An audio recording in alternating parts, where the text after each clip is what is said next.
ഇതാണ് എടപ്പള്ളിയിൽ നിന്നും പാലാരിവട്ടം പോകുന്ന സർവീസ് റോഡിന്റെ ഇപ്പോഴത്തെ അവസ്ഥ. ഒരു വണ്ടിക്ക് പോകാനുള്ള വീതിയേ ഉള്ളൂ. ഇപ്പോൾ ഉള്ള ഹൈവേ റോഡിന്റെ വീതി കൂട്ടാനുള്ള പ്ലാനാണെന്ന് തോന്നുന്നു, അതോ യു ടേൺ തിരിയാനുള്ള പദ്ധതിയുടെ പ്ലാനായിട്ട് വരുന്നതാണോ എന്ന് എനിക്കറിയത്തില്ല. ഇപ്പോഴത്തെ സർവീസ് റോഡിന്റെ അവസ്ഥ ഇതാണ്. എനിക്ക് ബൈക്ക് ഓടിക്കാൻ ഏറ്റവും ഇഷ്ടപ്പെട്ട ഒരു ഏരിയയാണ് ഈ ഒരു ഏരിയ എന്ന് പറയുന്നത്. HMT ജംഗ്ഷനിൽ നിന്നും മെഡിക്കൽ കോളേജിലോട്ട് പോകുന്ന ഈ ഒരു റൂട്ട് ഭയങ്കര മനോഹരമായ ഒരു റൂട്ടാണ്. മരങ്ങളൊക്കെ നിൽക്കുന്നത് കാണാൻ തന്നെ ഒരു പ്രത്യേക ഭംഗിയാണ്. അങ്ങനെ ബേക്കറി വന്ന് എൻ്റെ 6ാമത്തെ ഓർഡർ ഞാൻ പിക്ക് ചെയ്തു. ഓർഡറിൻ്റെ വീഡിയോസ് ഞാൻ ഒത്തിരി എടുക്കാറില്ല. ഞാൻ മാക്സിമം ഇവിടുത്തെ പോകുന്ന വീഡിയോസും അല്ലാതെ പ്രത്യേകിച്ച് കാണുന്ന വീഡിയോസൊക്കെയാണ് കൂടുതലായിട്ട് എടുക്കുന്നത്.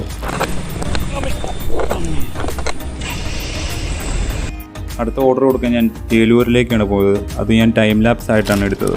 ഇതിന് മുമ്പത്തെ ദിവസത്തെ വീഡിയോ എഡിറ്റ് ചെയ്യാൻ നിൽക്കുമ്പോഴാണ് ഒരു പട്ടി എൻ്റെ അടുത്ത് വന്നിരുന്നത്. ആദ്യം ഓർത്ത് വല്ല കടിക്കാനായിരിക്കുന്നു, പിന്നെ പട്ടി അനങ്ങാതെ തന്നെ എൻ്റെ ഫ്രണ്ടിൽ ഇരുന്നു. ഇപ്പം ഞാൻ പോയിക്കൊണ്ടിരിക്കുന്ന വഴിയെന്ന് പറയുന്നത് കളമശ്ശേരിയിലുള്ള ഒരു റെയിൽവേ സ്റ്റേഷനാണ്. ബട്ട് ഇവിടെ സ്റ്റേഷനാണെന്ന് പറഞ്ഞാലും ഇവിടെ ആൾക്കാർ ഇറങ്ങുന്ന സ്റ്റേഷനല്ല, അല്ലാതെ ഇൻഡസ്ട്രിയൽ സാധനങ്ങളൊക്കെ ഇറക്കുന്ന ഒരു റെയിൽവേ സ്റ്റേഷനാണ് ഈ സ്റ്റേഷൻ.